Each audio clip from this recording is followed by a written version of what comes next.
All right, now welcome to the show. We have the Chief Sales Officer from ChurnZero, Sarah Kiley. Sarah, happy Friday. How are you? Happy Friday, Tommy. Good to see you. The sun is shining. It's a great day here. It's a great day right before Memorial Day weekend. So I feel like there's good sales energy out here today. I feel like people are answering the phones. People are ready to sign the contracts. There's going to be some momentum here before the long weekend, or maybe that's just what I'm telling myself. I'm not sure. There certainly is. We've already closed the deal this morning. There's a Okay. lot of energy on our virtual sales floor this morning, and people are definitely hustling to see what they can wrap up before the long weekend. So yeah, a lot of energy for our team this morning. I love it. Well, I've been excited to have you on the show. We were talking a little bit before this. I don't know how your name gets put into my algorithm, but I started to observe your content from your own career, from some of the Girl Scout troops that you lead and work with, and just really came across to me as you seem someone that's just very passionate about the craft of sales. And so when I see that strikes me as someone that I need to get to know better and need to know their story. So I'd love to, we'll get to some of the stuff that you're doing today and in more recent years, but I always love to bring it all the way back. I know it looks like from my LinkedIn stalking that your first sales role, at least professionally, was at Oracle coming out of school. But I'm curious, like, was sales on your mind before that? Do you have a family of sellers? Were you selling lemonade as a kid in the neighborhood? Like, walk me through what that was like. Yeah, sure. It's always fun to hear people's backstory. I will say, growing up, I desperately wanted to be a teacher. I come from a family of educators. My grandfather was a superintendent. My dad's first career, he was a teacher.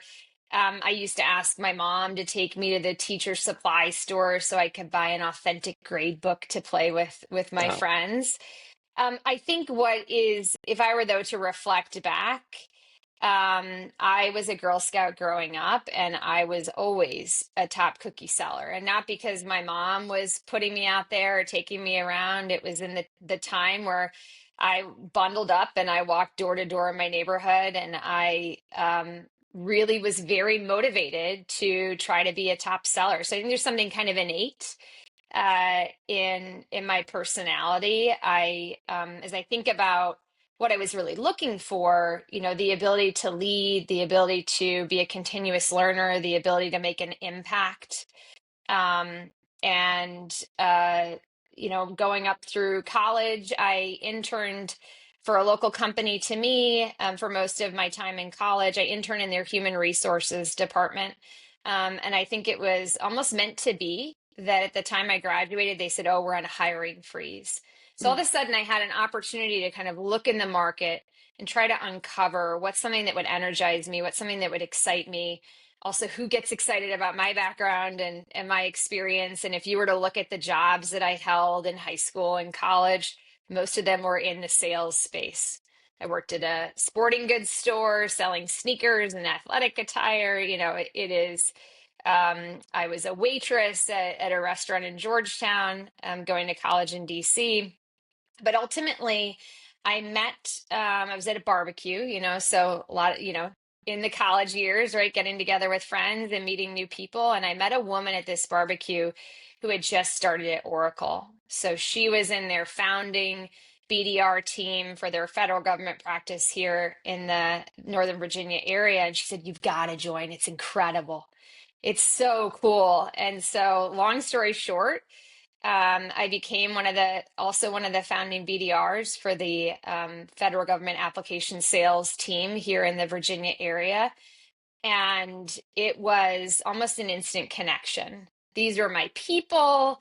They mm. were giving me continuous learning opportunities to hone my craft. They really took a lot of investment and time in making sure that I was going to be successful, and I fell in love.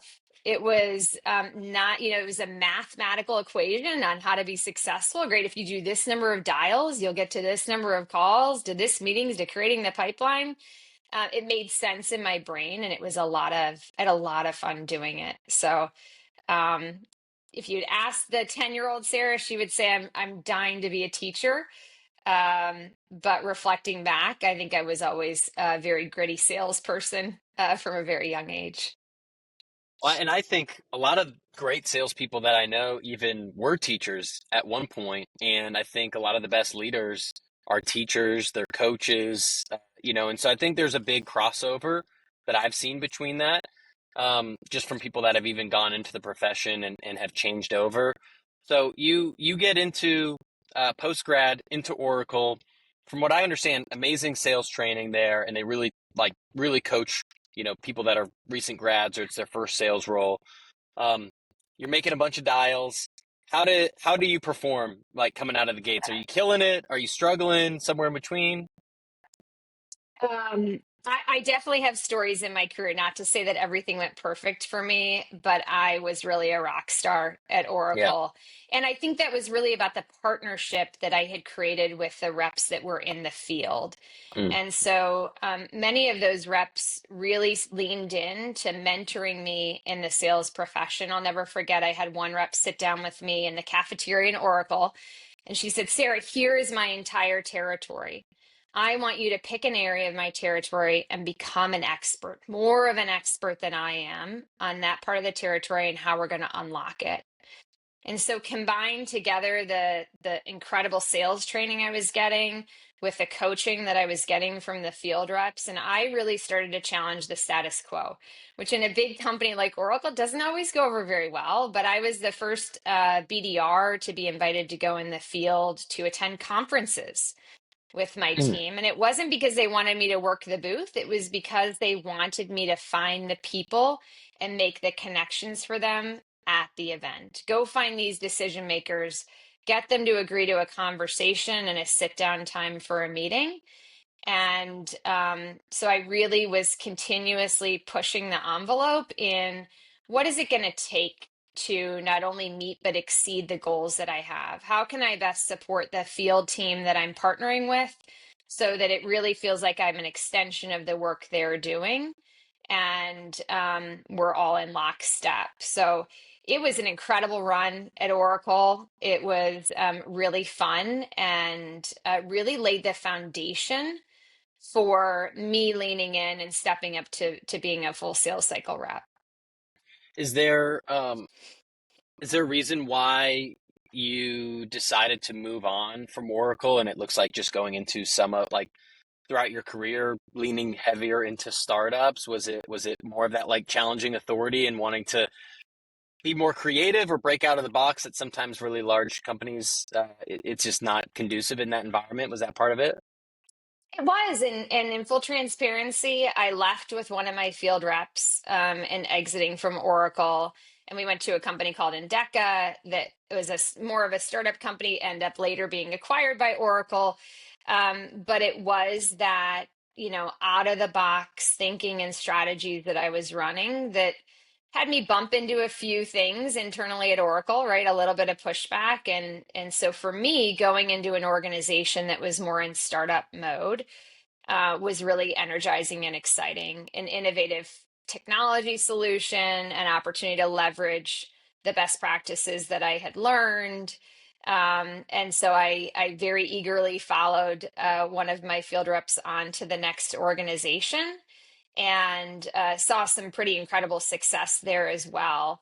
I think, though, for me, one of the challenges that I faced as a young BDR was I knew that I wanted to become a full sales cycle AE, and I didn't know the path to get there. Um, I saw a lot of people inside of Oracle get promoted into kind of an inside AE role.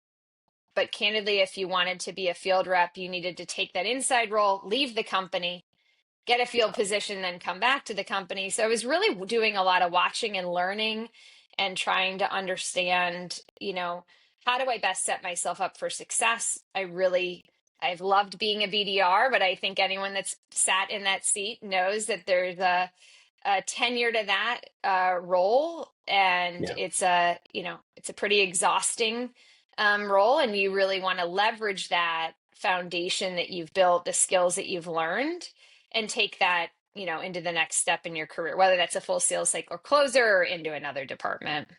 Yeah, yeah, for sure. And we're 10 minutes into this conversation. You brought up continuous learning two or three times, the word learning four or five times. So that feels like a key, a key value of yours. And on this podcast, we like to say that we're learning machines. And so that comes up on many episodes. So I would just be curious as an open-ended idea, like what does continuous learning mean to you? What has that meant to you as a seller, as a leader, just throughout your career and your life? I think it goes back to one of my core values, which is curiosity. So, always asking why, always being curious about the current state or the status quo. I think that came through loud and clear in me as a child and my learning experience in more of a traditional academic environment.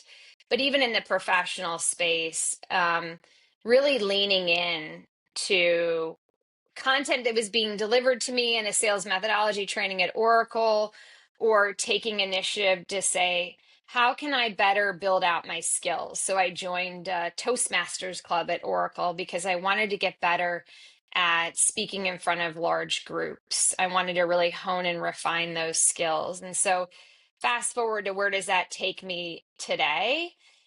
I am an avid listener of podcasts. There's so many out there. You have an incredible podcast, and there's a few others that I follow that really get my mind moving, that challenge my thinking in ways that is really energizing to me.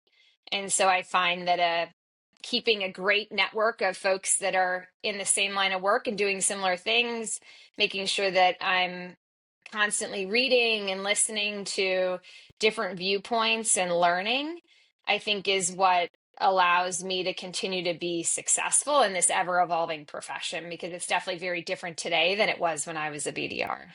Yeah, yeah, absolutely. And we'll get into maybe some of those favorite books and podcasts a little bit down the line. But I can't let you off the hook when you talk about your four values. You mentioned the first one of curiosity. What are the other three? Okay, so I would say I'm a very transparent person. Transparency is really important to me. Um, if I were to round this out with four, I'm going to lean it. One of my favorite podcasts is called Grit, and that's because grit is one Hmm. of my core values. Yeah, Continuously keep showing up and pushing is really important to me, and I think empowerment. So helping others to climb, lifting others as I rise is really important to me. And so I think if you were to ask people in my personal life, people in my professional life, hopefully those values would hold true. But I guess that's how I'd summarize kind of my four key values. yeah, yeah. And is this something that you as a leader share with the team? Is it something you talk about when you landed a job fairly recently? Is that something that you're feeling out in the interview process when you're speaking with the execs at the company? How do you kind of like take these values from words on a piece of paper and actually bring them into your life and maybe use it to coach and teach others too? I love that question. So it is definitely something that I am listening for and asking questions around as I'm trying to find the right fit from a role perspective.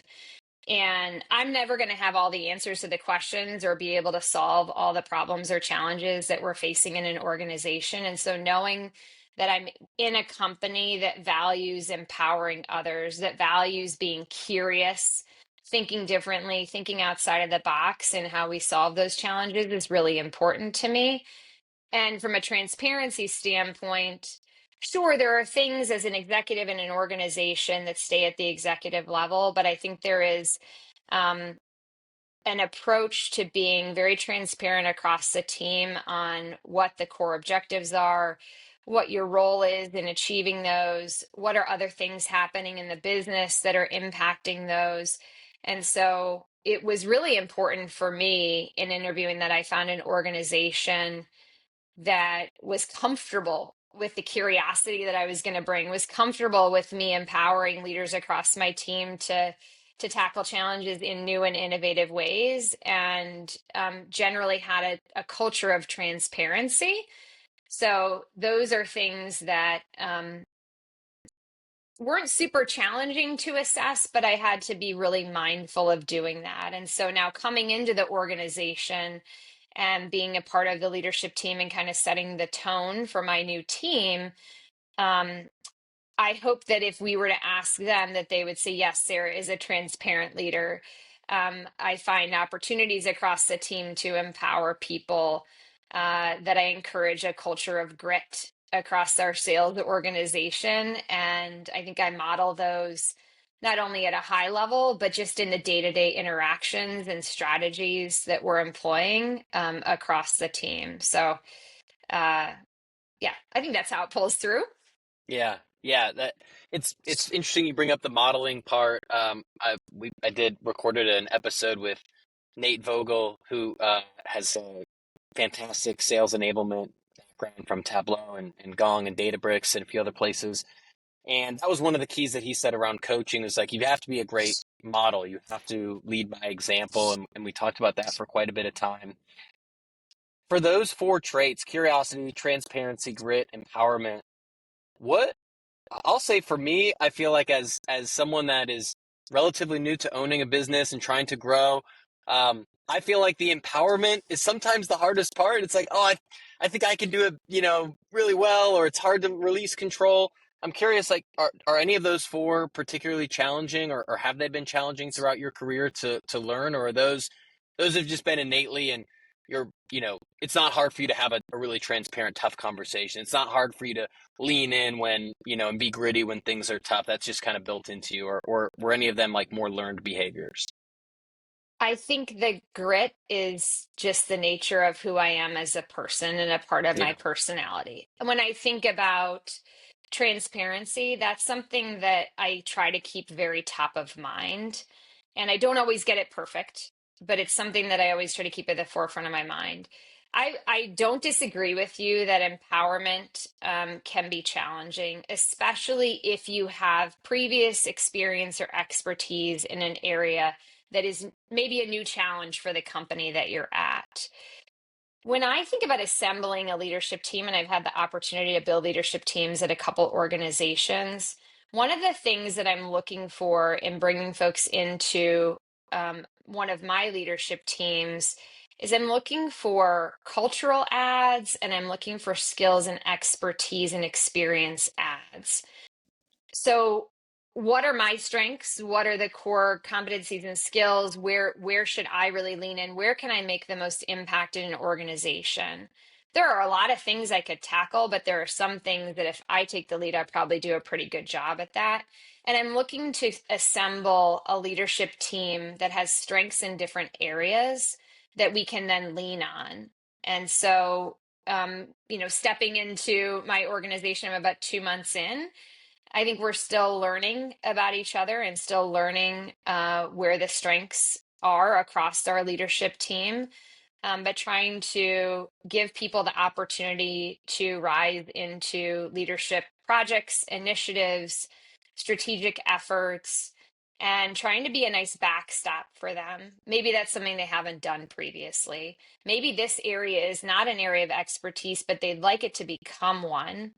And so trying to be, there's a delicate balance of you don't want to ask people to do too much where their plate always feels like it's flowing over. But I think sometimes rising into those leadership occasions, initiatives, projects means you might feel a little bit like that for a period of time. But is it valuable enough in your development of your skills and competencies that you're willing to kind of get gritty, spend a little bit of extra time, dig in to continue to build yourself as a professional? So I do think that empowerment is one of the harder buckets um, to live authentically and to empower and enable in your team. And so much like transparency, something that I continuously have to keep top of mind Hmm. because it is very easy to just charge ahead and tackle everything yourself. And then you end up burning out though as well. Oh, Sarah, we could talk about that for an hour, but we'll save that for we'll go offline for that one.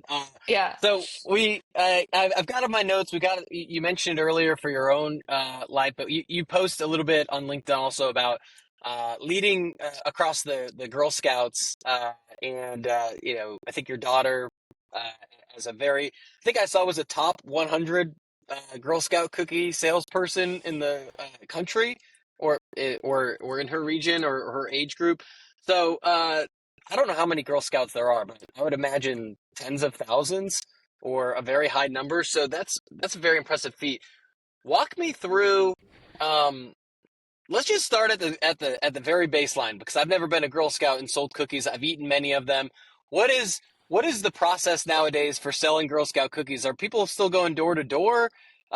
Is it like I've seen sometimes like in Chicago here? There's tables just kind of on the street and mother daughter like going out and trying to sell and start conversations. But walk me through like what are you doing with your daughter and her troop? So running a Girl Scout troop is not dissimilar from running a sales organization, right? You're creating a vision, you're motivating individuals, you're helping them to see their own strengths and like where to lean in on those strengths. And so when my daughter was in kindergarten, she expressed an interest in joining Girl Scouts, and I saw it as an opportunity to have a shared activity together, but ultimately to help empower her and the next generation of women entering the workforce. One of the big core tenets of being a Girl Scout today is that it is teaching girls leadership and teaching them in a girl-led manner. And so my job as a troop leader is to help facilitate and allow them to take the lead in becoming leaders. And so as they grow, as they get more mature, my job is really, again, just to help to facilitate that. So from a cookie perspective, not dissimilar from a sales organization, we have a kickoff, right? We have a big kickoff, and we talk about how do we create goals. In a sales organization, sometimes those are driven from your board or from your private equity firm. In a Girl Scout troop, the funds that we earn through cookie sales help us to take trips and go camping and do fun activities, and so give back in our community. And so we start in a similar place around goal setting, and then we talk about what are we going to do to get there. And so to answer your question specifically, there are definitely still Girl Scouts knocking door to door. There are Girl Scouts standing at tables. We call those a cookie booth. And there's even an online sales approach as well for the girls. And so we spend time in our troop talking about what are the tactics we want to use? What is the approach that we want to take to get to our goal? And it can be different by girl in what strategy they want to employ and kind of what goal they have individually, in addition to what we have from a troop goal perspective. And so you are correct. The apple doesn't fall far from the tree with my daughter Abby, and she was incredible. She's an incredibly gritty, motivated girl, and she set a goal for herself to sell 1,000 boxes of cookies this year. Now, Wow. let me just set the bar, because historically she has sold maybe 300 boxes of cookies, which is still a big feat in and of Yeah, that's a itself. lot. She she created a strategy. She was continuing to push and to drive when many people in her troop had said, I'm done. I don't want to sell any more cookies this year. She probably did 20 to 24 hours of those cookie booths standing in front of stores. And um, she is going to be going for kind of the first big award in Girl Scouts next year called the Silver Award. And she's decided that what she wants to do to give back to the community in achieving that award is she now wants to go to younger Girl Scout troops and teach them how to Wow. sell cookies, teach them how to run a cookie booth, teach them how to set goals and create strategy. And so, oh, that's so fulfilling, right? As a sales leader, it's really nice to lay a foundation for someone, give them a template and how to build towards achieving their goal. When they hit that goal or they exceed that goal, for me as a leader, I that brings me great joy. And so seeing my daughter now in her Girl Scout cookie sales say, I want to teach others, it's like, oh my gosh, not only did you get it, you listened, you paid attention to what I was saying, but you've now embodied it so much and given it your own spin that you want to go share this with other troops. Um, was really a full circle moment for me. That's exactly why I got into this volunteering role, and it's really fun to see that's where she wants to take it.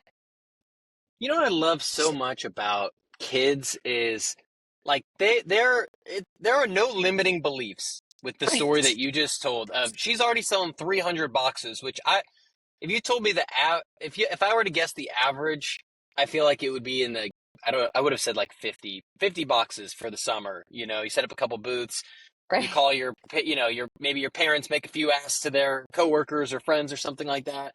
So 300 feels like a lot. And now we're talking about over triple. I talk to salespeople all day, every day. We do trainings. We do talk about goal setting. It's very rare that I get into a room with, a BDR or an AE and they say, you know what, I'm going to go more than 3 times what I did last year. And to me, that just feels like a learned behavior over time of, set things more realistic. Don't think so big. Yes. Like I feel like that's part of whether it's the education system or people's friends or social media or who knows. But there's just something that's pure about like I'm gonna shoot big and maybe I'll get there. That probably didn't even cross her mind that she wasn't even gonna get there. It's like, yeah, I could sell 1,000. Why not? That seems like a great number of cookie boxes to sell. So that just like that, I feel in a weird way that just very much inspires me. And I think you make a fair point. So, as we as adult sellers, have we gotten so conditioned to saying success is meeting the goal?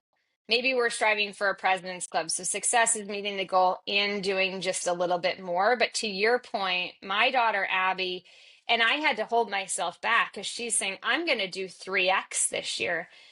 And I thought, oh my gosh, how are we going to accomplish that? That's going to take a lot of time. That's going to take a lot of energy and effort.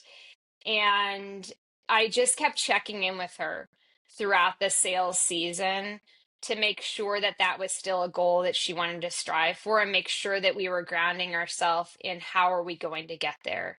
What have we done so far? What's the gap that we have to get you to that goal, and what do we want to do to get there? And so we tried new and creative things. We set up cookie booths, and this year we decided we were going to give a sample. So we really wanted to push this cookie. It's the last season for the s'mores cookie, and so their troop calculated how much of their funds they'd have to use to pay for the samples, and they tried a sample strategy. And they sold out of the s'mores cookie at that particular cookie booth. That felt like success for them. And so I Yeah. think just doing different things, making pivots as you're navigating, learning from the things that you've done. And so we learned setting up a cookie booth in front of a Walmart was really great. So my Yeah. daughter's saying, okay, hunt out all the Walmarts. We were driving 45 minutes to get to a Walmart to set up a cookie booth because she desperately wanted to be at that location. And so, I think a part of helping any sales rep to get to their goal is helping them to understand the math. What do we need to do to start to build the success that we're going to need to ultimately achieve that goal? It's great to set a very lofty ambition, but if you can't get your head around what are the things I need to do on a daily, weekly, and monthly basis to get myself there, it quickly might become very frustrating, and you might lose hope in the ability to hit that. So she hit it, and then she kept going. She sold like 1,093 boxes, Tommy. And, it's like the 93 are just kind of gravy. Yeah. It Yeah. was, And that is the effort even on a non-commission sales role. I want to for people that are listening to this, they're like, why are they like, I don't care, I'm not selling Girl Scout cookies, I'm selling, cloud infrastructure. Like what are we talking about here? Um, the way that I would view this is if we just make sales very simple, the only ways that we're going to sell more if you're a salesperson are either You got to increase the quality or you got to increase the quantity of your inputs. So if I was a BDR or if I was an AE and I wanted to close 3 times as much or I wanted to book 3 times as many meetings, you could just do 3 times more activities as a BDR. You could make 3 times more cold calls. Maybe you could work 16 hours a day and do that, and you would probably hit the goal, or if you had a big enough territory to do that. Or more likely, you need to increase the quality. So either you have to get better or you have to try new tactics that can open up and possibly provide more leverage. Maybe that's with technology. Maybe that's with your version of sitting outside of Walmart. I know when I was at Gong, we used a lot of LinkedIn, and that was relatively new of social selling at the time. We used podcasts, we used events. There were a lot of tactics outside of just the traditional cold email, cold call, and those are things that I still use today. And so that would be my challenge to the salesperson is, one, try to block off the limiting beliefs, and then two, nothing is going to change unless something changes. So you might have to try new strategies, and not all of them will probably work. But can you find any that could provide the 3x or the 10x leverage on your time so that you can perform without having to work, 18 hours a day and be able to 3x yourself? I 100% agree. And especially in the market that we are in, regardless of what market you sell into, it's hard right now. We all know that the spray and pray approach does not work. Generally writing the same can message to everybody. Hyper personalization, I think, is really important. And thinking outside of the box, being really curious and kind of challenging the status quo is what's going to open the door and help you to really start to accelerate that growth. And I think that's what we're doing in my organization is continuously saying, ooh, what worked yesterday? What was a new thing we tried? Is it repeatable? How do we do more of that? And by the way, what's the thing that we're going to try new today that we've never tried before? Because it is particularly challenging now to get someone's attention and get yourself a seat at the table. Yeah, yeah.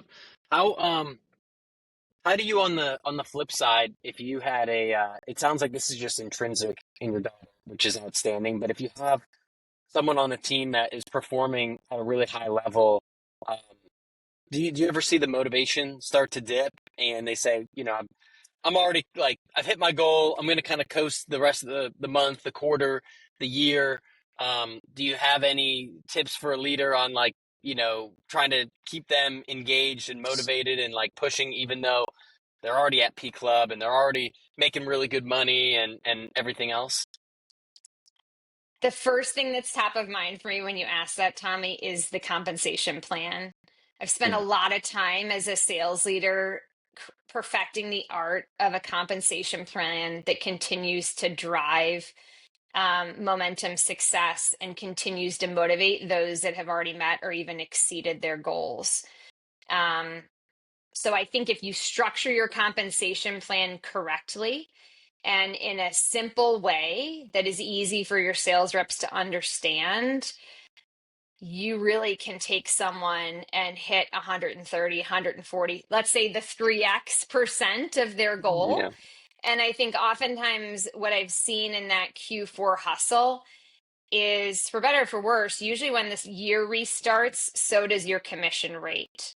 Yeah. And so getting someone to grind at the end of the year, to dig deep, to really get gritty and pulling in as much business as they can. I think if you line up your payout plan correctly, you can really help to motivate the team. And on the flip side, if there's someone who's struggling a little bit, going back to the basics on the math, on the sales math of what do you need to be doing daily, weekly, and monthly to pull yourself out of a hole is a conversation I had just yesterday with someone in the team. Yeah. There's usually someone that needs to have that conversation, needs to get a real command and an understanding of what do I need to do today to get myself back to, a successful run rate. Yeah. Is that what you would say for if someone's in a bit of a slump and they're behind, like to go back to the numbers and see, am I putting in the right amount of inputs? Am I following the sales math that's going to get me there? And either maybe I am doing the right things and I'm catching some bad breaks, or I look at the numbers objectively and it's like, oh wow, I'm not doing what I need to be doing and I need to pick it up. Is that like where your lens would go? Is that where your coaching instinct would take you? Exactly. I think that's a great place to start is Yeah. first let's ground ourselves in what's that math. And to your point, if we're there and we're doing the things that we need to be doing, then we dig deeper and evaluate where are we having the fall off? How do we get really curious about that particular step in the sales process? And then how do we challenge the status quo? Because if the status quo and the things that you've been doing aren't working, then we need to think differently about how are we going to solve that problem or how are we going to turn that around. And to the point that I had this conversation yesterday with someone in my team, and we started with the sales math. Yeah. He's a great sales rep. I have no doubt that he's going to turn it around, but we needed to take it back to what are the things we need to be doing on a daily, weekly basis to get back to the right level of momentum. Yeah.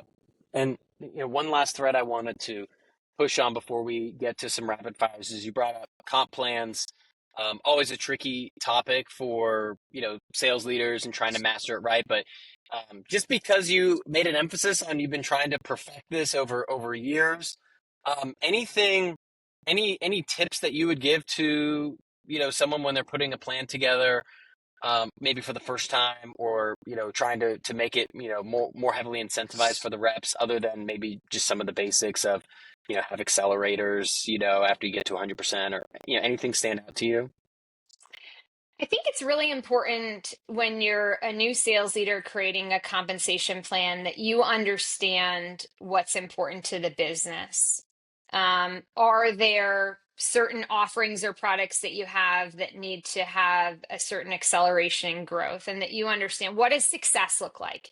If our sales organization is going to deliver success and the board's going to say, awesome, you crushed it, what does that look like? Then you go and create your plan. And so different at different stages and different businesses for me, that's meant I needed to iterate on the plan a little bit. That's meant that I needed to push in one product area a little bit more than another product area. But at the highest level, I want a compensation plan where when you open up a new opportunity, you're saying, ooh, I can do the math. I can almost do the math in my head. It's so simple.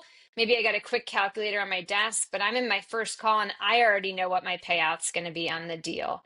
I think it's really challenging when you've created so many different levers in a compensation plan that a rep cannot get grounded on what their payout would be across their pipeline. And so, sure, accelerators and different motivators are definitely a core part of any compensation plan that I'm designing, whether that's a quarterly push or just an annual push. But I've had some failures where I said, I think I delivered success, but actually, no, I didn't know what I didn't know. And I didn't ask enough questions to understand what success looked like for our investors and our board. And so I sold too much of one thing and not enough of another thing. But I think, I blew out the numbers. So I thought that's great. So I think lesson learned for me there was to make sure that I understand at the highest level of folks at the investment level, at the board level that are reviewing where they want our bookings to be and our growth to be, that I know what that success is going to look like for them. So then I can backwards plan the team to getting there. Yeah, yeah. The incentives drive behavior, and I think Yes. a lot of the best salespeople I know, when I talk with them, just in a more friendly environment, they're not always the ones that have the highest dollar amount sold necessarily, but they're keenly aware of the comp plan, and they'll say, well, this like I'm by far the number one on the cloud product, and so I make twice as much commission on that. So that's where I put all my effort, and even if they're number three on the leaderboard, they've made 50 grand more than the person ahead of them on the board because they worked the comp plan. So I do think the incentives, if you get them right as a leader, can drive the business. And if you understand that as a seller, you can really put yourself in a more favorable position too, not only in your comp, but also, you want to be seen as the person that can drive the product that's most important for the company. And that's someone that gets talked about in leadership Yes, meetings or board meetings. And you want to be that person because that means you're going to get more opportunities in the future. I 100% agree. All right, Sarah, we're going to go to some rapid fires. I intentionally don't prep people on this, so we can just have some fun with it. So we'll give you a softball to warm up. First one is when you're plugging in Spotify or whatever you listen to for music. What's going through the Sarah Kiley headphones nowadays? Okay, full transparency here, Tommy. 90s hip Yeah. hop. All in on 90s hip Okay. hop.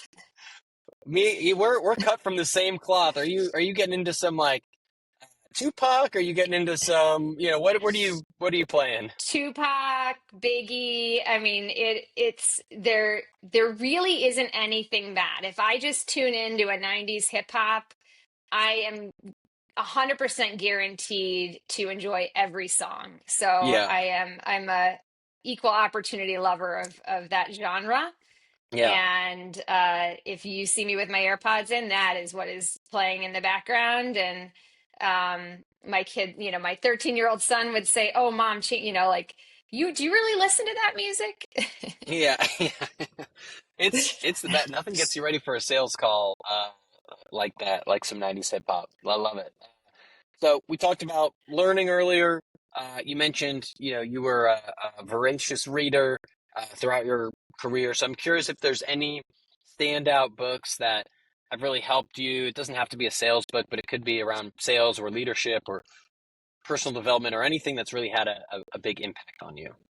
I'll tell you the favorite book that I've read recently is, and I wrote a post about it not too long ago, is Delivering Happiness, Mm, about the Zappos story. so good. Oh, it was so I have so many dog-eared pages and underlines, and that really was a quick read for me. It was so well written, and I thought it had a lot of good takeaways for not only someone founding a business, but how to create the right culture in your team, and embody that across the organization, and drive impact for your customers in a way that delights them. So I Yeah. love that book. I love all the things about that book. Yeah, yeah, me too. And RIP to Tony Shea. And I I was know. one of my career highlights was I got to go to the Zappos office in Las Vegas and did a sales training for their team a year or two ago, and just like the culture that he and their team built, truly lives even beyond him being on Earth. And that's been a favorite book of mine for a while too. So that was cool. Well, what an incredible experience. I'm definitely jealous of that. So You mentioned podcasts earlier too. I don't know if there's any that you want to shout out that have been helpful, or YouTube, or any other form of learning outside of books that stand out to you.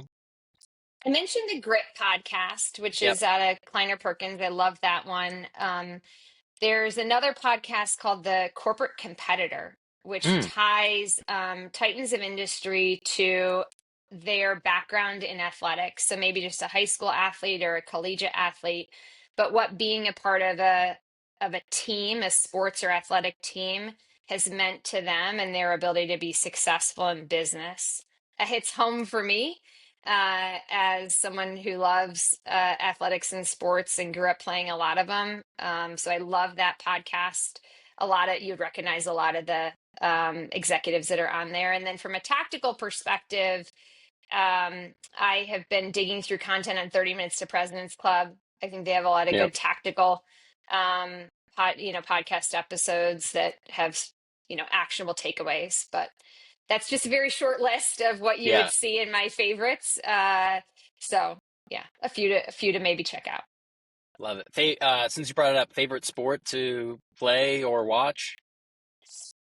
My kids are avid soccer players. I grew up playing soccer, and so Nice. our local team, the women's Washington Spirit soccer team, went all the way to the finals this Nice. past season, and we were there, and we watched a lot of those games, and so um, it's been a lot of fun to see how passionate they are about that sport and kind of experience it at many levels with them.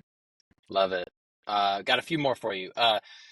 What is something that you do outside of work to, you know, ground yourself, enjoy yourself, try to prevent burnout, anything you do to kind of like have some fun or take care of yourself outside of work? I carving out time to exercise on a daily basis is really important to me. Um, it really helps me to ground myself. I find that, and I do a lot of different things. I love to take a run outside. It gives me a lot of incredible opportunities to take the AirPods out, and I just Nice. have some incredible brainstorming and thought sessions. I have a dog that probably shouldn't be running the miles that I am. He's this little, he's like 23-pound cockapoo, but he can go 4 miles, Tommy. So Really? I've conditioned him, and That's he hilarious. loves, so that's fun. So we do that together. I take him for a lot of walks and runs, and I also love the Peloton bike, and mostly because of the instructors on there. I think they're incredibly motivational. I think oftentimes about a lot of the, gritty comments that they'll make about getting you to push a little harder at a challenging moment. And that I love that. I love when someone else is driving me and motivating me and saying the right things at the right time to get me to push a little bit harder. And that I think helps me carry into, what I do as a mom, what I do as a sales leader. So it's nice to have someone else modeling some of those things for me. And Yeah. I've become a fast fan of the Peloton app for that reason. You can steal a few of those little mantras for the next, Yes. all hands meeting. When was the last time you took a brand new sales meeting, and how did the seller book it with you? Or Yeah, if no, it's no, no, not the no. most recent, okay, I have a very recent one. So I okay, attended a conference last week, and I met a new friend, another chief revenue officer at the conference, and I said, what on the exhibit floor has been exciting? What have you seen that's kind of cutting edge? And he said, come on over, let's go look at this booth over here. We walked up, we, just kind of info gathering, had a really energetic rep who gave us a, kind of quick 5-minute engagement session. And I walked away and I was still thinking about that days mm, later. And so when he reached out and followed up, he said, I know the timing might not be right, but I'm here when you're ready. We took a call this week. I nice, said, and I didn't necessarily have a major pain point, but the way he engaged me at the booth was really authentic, really got me thinking in a way that it kept spinning in my head afterwards. And I yeah. said, it's enough. I'm intrigued enough that I think we should meet again and see if this is something that could be a game changer for my organization. So I don't know what I don't know. I really do and am sincere in trying to take as many cold calls and cold outreach as I can for that reason, because the landscape is ever expanding and growing, and I'm never going to do enough research to know everything that's out there. And so Yeah. I, lean on those excellent cold outreach folks to help keep me up to speed on all that's new and innovative. So I hear a combo of things. I hear a in-person conference. I hear Yep. referral from someone that you already know and trust. I hear, you know, possibly cutting edge, interesting new angle at whatever they were selling. The energy from the rep. So it wasn't just the tech. It actually, if it was only the tech, it didn't seem like super, super interesting to you, or maybe not the best timing. And then even all of that was not enough for you to then like go back and fill out a demo form. That rep had to come back and send you a note, the next week or the next day with a follow up. And so it took all five of those things stacked on top of each other to earn the meeting with you. So I just want to call that Yes. out for the people listening. It wasn't just one of the other, a good demo visit, someone referred you like that. All five of those things had to go right for you to take that meeting in that case. Great summary. Yes. All right. The last question that we have for you, this is the selfish section of the podcast where I ask who should come on this podcast next. But the caveat is if you say someone, you have to help us get them on. So if you're going to say someone, really grandiose, we can't just throw a flyer out there. We've got to have some real substance to this. So who do you think should tell their story on this podcast next? Oh my gosh, I think that's a really incredible question. Um, so here's someone that when I was at Oracle, like a quick story your time, when I was at Oracle, I Yeah. was trained on the Sandler sales methodology by a guy named Mike Myers. I am still connected with him today. And in fact, he's a part of this really innovative business. It's not Mike that I necessarily think should come on to this podcast, but it's a gentleman by the name of Colin Lunt. And he is doing some really innovative things in the context of sales coaching Hmm. and empowering sales leaders to have a better pulse on sales velocity and where to focus across each sales rep. By the way, he's been like an incredible CRO at a bunch of organizations, and I think you guys would be fast friends. So Okay. I Call nominate him. Column. Call him. We're coming for you. You'll be receiving a cold call in the next 12 minutes. Awesome. I love it. Sarah, I appreciate you coming on the show. I want to give you an opportunity, well, first just to, get some gratitude from me, from the listeners. This is a great episode. If you have any final thoughts you want to share, any nuggets, if ChurnZero's hiring, if you have any other plugs you want to make to check you out on LinkedIn, anything like that, here's your chance. So, I'll let you kind of close us out here. Oh, I appreciate that, Tommy. And this has been a lot of fun. I'm really glad that we had the opportunity to connect today. I would say that, yes, please look at the ChurnZero website. We are almost always hiring for roles. We are focused on the customer retention and growth space, making it easy for companies to get insight into their customer health and to use things like AI and agentic agents and plays and journeys to drive automated actions and smart actions based upon what you can see in your customer health. So it's a part of the customer journey that I'm particularly passionate about and why it's been so fun to join the ChurnZero organization. I also love to network and engage with others that are in the space. And as you heard, I'm very curious. I'm always looking to innovate. And so welcome anyone to connect with me and share something, really innovative that you're doing with your team and would love to learn from people. So thanks, Tommy. Yeah, thanks for coming on, Sarah. Appreciate it. Thank you.